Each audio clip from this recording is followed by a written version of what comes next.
जी बिस्मिल्लाहिर्रहमानिर्रहीम, अस्सलाम वालेकुम। मैं हूं जहान ज़ेब खान और आप लोग देख रहे हैं मेरा फेसबुक पेज और यूट्यूब चैनल। नाज़रीन, बहुत ही अनफॉर्चुनेट है कि इस नए साल की शुरुआत में आज नए साल का दूसरा दिन है और एक बहुत ही अफसोसनाक ख़बर आपके साथ शेयर करनी पड़ रही है। एक बहुत ही अफसोसनाक ख़बर पूरे पाकिस्तान के लिए है। मुबैना तौर पे ऐसी ख़बर सुनने में आ रही है कि साबिक़ सदर और साबिक़ army chief general Pervez Musharraf साहब अब हमारे बीच नहीं रहे। यानी कि ऐसा सुनने में आ रहा है कि मुबैना तौर पे साबिक़ सदर परवेज़ मुशर्रफ साहब का इंतकाल हो चुका है। मैं अब जब आपसे ये बात कर रहा हूँ, मुझे थोड़ी देर पहले ही मेरे एक बहुत करीबी रिसोर्स ने ये ख़बर दी है, लेकिन मैं आपको ये क्लियर कर दूँ कि अभी ये ख़बर पूरी तरह से तस्दीक नहीं हुई। मेरे सोर्स ने दुबई में अप्रोच करने की कोशिश की मुशर्रफ साहब और उनकी फ़ैमिली को। आप सब जानते हैं कि मुशर्रफ साहब पिछले कुछ अरसे से अलील थे और उन्हें एक बहुत ही जानलेवा बीमारी जो है वो लाहक थी, और उस बीमारी का कोई इलाज भी नहीं था। तो कुछ ऐसी ख़बरें आ रही थी कि उनकी तबीयत काफ़ी ज़्यादा नासाज है।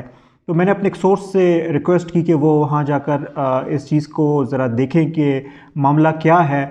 और अमूमन मेरा सोर्स पहले भी एक दो दफ़ा परवेज़ मुशर्रफ साहब से इस तरह मिल चुके हैं। जब मैं टीवी शो किया करता था उस वक़्त मेरे प्रोग्राम्स के लिए वो मिलते रहे हैं और इन्फॉर्मेशन लेते रहे हैं। बट इस दफ़ा जो उन्होंने चीज़ें नोटिस की वो गैर मामूली थी और उनको एक ऐसी वाइब आई, एक ऐसी फीलिंग उनके अंदर डेवलप हुई कि उन्होंने मुझसे फिर ये बात शेयर की कि मुबैना तौर पर इसको हम ख़त्म ही नहीं कह रहे, इस पे कोई कंफर्मेशन नहीं है। ऐसी फीलिंग्स हैं कि मुशर्रफ साहब जो हैं, जो सदर मुशर्रफ थे, जो हमारे आर्मी चीफ़ रह चुके हैं, वो अब हमारे बीच में नहीं रहे।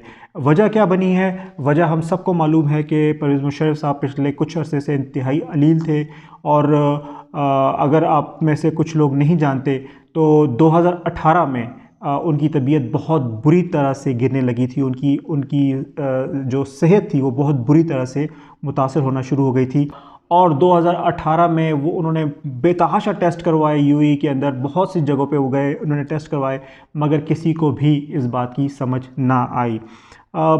2019 में वो यूके गए अपने इस प्रॉब्लम को लेकर और यूके में उन्होंने अपना इलाज कराया, लंदन में उन्होंने अपना इलाज कराया, सेंट्रल लंदन में, और वहाँ पर भी इसका डायग्नोसिस नहीं हो सका। सेंट्रल लंदन के एक डॉक्टर ने मशवरा दिया उनको अमेरिका चले जाएं, वहाँ पर इसका डायग्नोसिस बड़े आसानी से हो सकता है। आप अगर अमेरिका जाते हैं बरवक्त तरीके से तो इसका इलाज भी हो सकता है और ये एक इंतहाई ख़तरनाक बीमारी की अलामत है। उस डॉक्टर की पेशेंट गोई पर या उस डॉक्टर की प्रिस्क्रिप्शन पर जनरल परवेज़ मुशर्रफ साहब ने अमेरिका का वीज़ा अप्लाई किया, लेकिन वो कहते हैं ना कि कभी के दिन लंबे कभी की रातें लंबी। ये वो परवेज़ मुशर्रफ थे कि जिनके एक इशारे पर जो है वो पूरा मुल्क खड़ा हो जाता था, पूरा मुल्क रुक जाता था, पूरा मुल्क चल पड़ता था। ये वो परवेज़ मुशर्रफ थे जो दुनिया के किसी भी कोने में बड़ी आसानी से जाते थे, ट्रैवल करते थे और इन्हें कोई रोक टोक नहीं होती थी। आज जब 2019 में उन्होंने यूएस का वीज़ा मांगा अपने इलाज के लिए तो वीज़ा डिक्लाइन कर दिया गया। यानी ये वो यूएसए था जो कभी परवेज़ मुशर्रफ साहब को बहुत ऑनर दिया करता था, आज उसी यूएसए ने वीज़ा डिक्लाइन कर दिया। जब वीज़ा डिक्लाइन हो गया परवेज़ मुशर्रफ साहब का तो परवेज़ मुशर्रफ साहब वापस आ गए यूएई में अपनी रहायशगाह में, और वहाँ से उन्होंने जो है अपने अपने रिपोर्ट्स जो है वो यूएसए भेजी। रिपोर्ट्स अलबत्ता यूएसए के डॉक्टर्स को मिली तो यूएसए के डॉक्टर्स ने जो आइडेंटिफाई किया, जो उन्होंने डायग्नोसिस किए वो बहुत ही शॉकिंग थी, बहुत ही शॉकिंग थी। वो एक ख़ास बीमारी है, मैं उसका नाम सही से प्रोनाउंस नहीं कर पाऊँगा, एमलाडियोस समथिंग लाइक दिस इसका नाम है। ये अभी स्क्रीन के नीचे लिखा हुआ भी आ रहा है। ये पर्टिकुलर बीमारी है उन्हें, और मेरी मेडिकल प्रोनाउंसिएशन या मेडिकल टर्म्स की जो कमज़ोरी है वो इतनी ही अच्छी है जितनी कि मीरा की अंग्रेज़ी अच्छी है। इस हवाले से आप खुद ही इसको देख लीजिएगा, इसको गूगल कर लीजिएगा, इसको सर्च कर लीजिएगा। ये डायग्नोसिस जो है वो अमेरिकन डॉक्टर्स ने 2019 में किए कि ये मखसूस बीमारी जो है वो लाहक है जनरल परवेज़ मुशर्रफ साहब को। और ये भी साथ में बयान किया गया कि पूरी दुनिया में सिर्फ 25 ऐसे लोग हैं जिन्हें ये बीमारी लाहक है, यानी इस बीमारी को रेयर बीमारी कहते हैं। ये एक ऐसी बीमारी है जिसका आज दिन तक कोई इलाज भी नहीं है। इस बीमारी में जो होता क्या है, इस बीमारी में प्रोटीन की एक एक्सेसिव अमाउंट आपकी बॉडी के अंदर जनरेट होती है और वो हिट करती है डिफरेंट ऑर्गन्स के डिफरेंट पार्ट्स के अंदर। फॉर एग्जांपल प्रोटीन के उस सेगमेंट ने अगर आपके ब्रेन को हिट किया तो आपका फालिज हो सकता है। अगर उसने आपके स्टमक को हिट किया तो आपको स्टमक की बेतहाशा बीमारियां हो सकती हैं। लंग्स को किया तो लंग्स में आपके जो है पानी जमा हो सकता है। अगर उन्होंने आपके मसल्स को किया तो आपके मसल्स जो हैं वो हड्डियों का साथ छोड़ देंगे और आपकी मसल्स जो हैं वो गिरना शुरू हो जाएंगे। ज़बान पे अटैक कर सकती है, पाँव पे अटैक कर सकती है, आपके थाइस पे अटैक कर सकती है। ये प्रोटीन की एक बहुत बड़ी तादाद जो है वो जिसको कहते हैं कि डिस्टर्ब हो जाती है या अनइवन डिस्ट्रीब्यूशन के साथ प्रोटीन जो है वो जनरेट हो रही होती है आपकी बॉडी के अंदर, और इसको कैंसर की एक मॉडेस्ट फॉर्म भी माना जाता है कि ये कैंसर की एक फॉर्म है।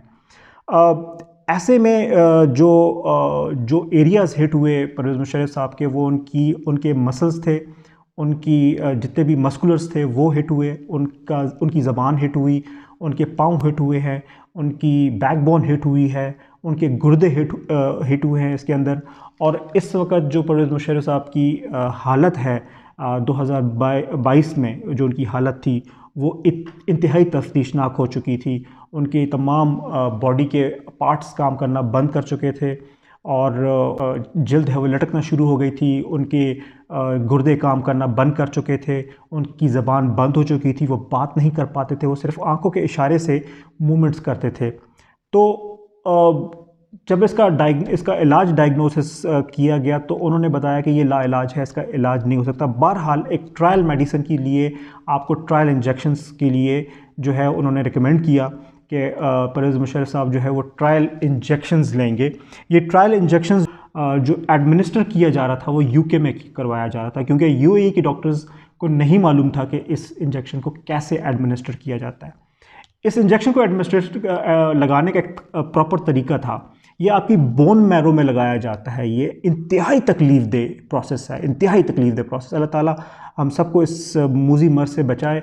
बोन मैरो आपकी कमर जो होती है, आपकी जो बैकबोन होती है, बैकबोन का बिल्कुल जो आखिरी टेल होती है, टेल के अंदर आपकी ये बोन मैरो होती है। और बोन मैरो के बारे में आप जानते हैं कि आपका सब तमाम डीएनए जो है वो बोन मैरो के अंदर ही पाया जाता है। ये उल्टा लिटाकर उस बोन मैरो के अंदर इस इंजेक्शन को इंजेक्ट किया जाता है और फिर ये तकलीफ़ दे प्रोसेस से वो शख्स गुज़रता है। तो ये प्रोसेस यूके में उनके साथ हुआ। जब ये प्रोसेस यूके में उनके साथ हुआ वो इंतहाई तकलीफ़ में थे। जो लोग उस वक़्त परवेज़ मुशर्रफ साहब के साथ मौजूद थे उन्होंने विटनेस किया है कि परवेज़ मुशर्रफ साहब बहुत ज़्यादा तकलीफ़ में थे। उसके बाद यूएई आ गए। यूएई की जो रॉयल फैमिली है उन्होंने एक स्पेशल यूनिट कायम किया उनके लिए। अब वो स्पेशल यूनिट के अंदर मौजूद है और उनको जब भी इंजेक्शन लगनी होती है वो उसी स्पेशल यूनिट में ही लगती है। ये चीज़ जब सामने आई और उनकी ऑफिशियली ये चीज़ डिक्लेयर हुई कि उनको ये मखसूस बीमारी लाहक है और ये बीमारी लाइलाज है और इस बीमारी में इंसान की 100% जो है डेथ जो है वो मुमकिन है। तो मैंने अपने सोर्स को विज़िट करने को कहा। मेरे सोर्स को वो वेलकम नहीं मिला जैसे पहले मिला करता था, और इस वजह से मेरे सोर्स ने ये एज्यूम किया है और वो अपनी एजम्पशन इस बिना पे रख रहा है क्योंकि उसको जो फ़ील आया वो ये आया कि शायद परवेज़ मुशर्रफ साहब अब हमारे बीच में नहीं रहे, जो कि अभी तक कंफर्म नहीं है। और अल्लाह ताला परवेज़ मुशर्रफ साहब को जल्द से जल्द सेहतयाब करे और वापस अपने पाँव पे खड़ा करे। लेकिन आज की जो सूरत हाल है परवेज़ मुशर्रफ साहब की वो ऐसी नहीं है। इस वक्त उनकी बॉडी पूरी तरह से सूज चुकी है। वो बोल नहीं सकते, उनकी ज़बान पे भी अटैक हो चुका है, उनके गुर्दे फेल हो चुके हैं, उनकी टांगे जो हैं वो फेल हो चुकी हैं, वो खड़े नहीं हो सकते। और सबसे बड़ी बात, इस बीमारी में जो स्किन होती है, जो गोश्त होता है वो हड्डियों को छोड़ देता है और आपकी स्किन जो है वो लटकना शुरू हो जाती है और यूँ महसूस होता है जैसे हैंगर के ऊपर कपड़े लटक रहे हों। या किसी तार के ऊपर गीले कपड़े लटका दिए जाएं तो वो जिस तरह लटक रहे होते हैं, बिल्कुल वैसे इस वक्त परवेज़ मुशर्रफ साहब की स्किन लटक चुकी है।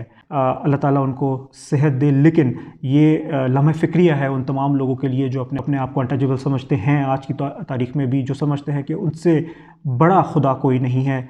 ये परवेज़ मुशर्रफ साहब की मिसाल मेरे ख़्याल में उन सब के लिए बहुत बड़ी मिसाल है, क्योंकि मैं परवेज़ मुशर्रफ के दौर को बहुत करीब से देख चुका हूँ। वो एक वक्त में आर्मी चीफ भी थे और एक वक्त में वो प्रेसिडेंट ऑफ पाकिस्तान भी थे।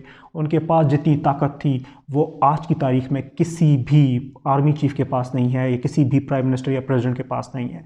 जितना पावरफुल उस वक़्त का ऐवान सदर था, आज का ऐवान सदर उसके 1% भी नहीं है। जब इतने पावरफुल आदमी के साथ भी अल्लाह ताला की लाठी इतनी बेआवाज़ होके इतनी बुरी तरीके से जो है उसकी ज़िंदगी पे आ सकती है, तो हम और आप बहुत छोटी चीज़ें हैं। चाहे वो इमरान खान साहब का गुरूर है, चाहे वो नवाज़ शरीफ साहब का गुरूर है, चाहे वो परवेज़ मुशर्रफ साहब का गुरूर था, चाहे वो आज के किसी भी एडमिनिस्ट्रेटिव पावर के रखने वाले शख्स का गुरूर है, चाहे वो ज़रदारी साहब है, चाहे वो कोई भी है। एक दिन अल्लाह ताला की लाठी जो बेआवाज़ है वो हर उस शख्स पे बरसती है जो अपने आप को नाखुदा समझता है।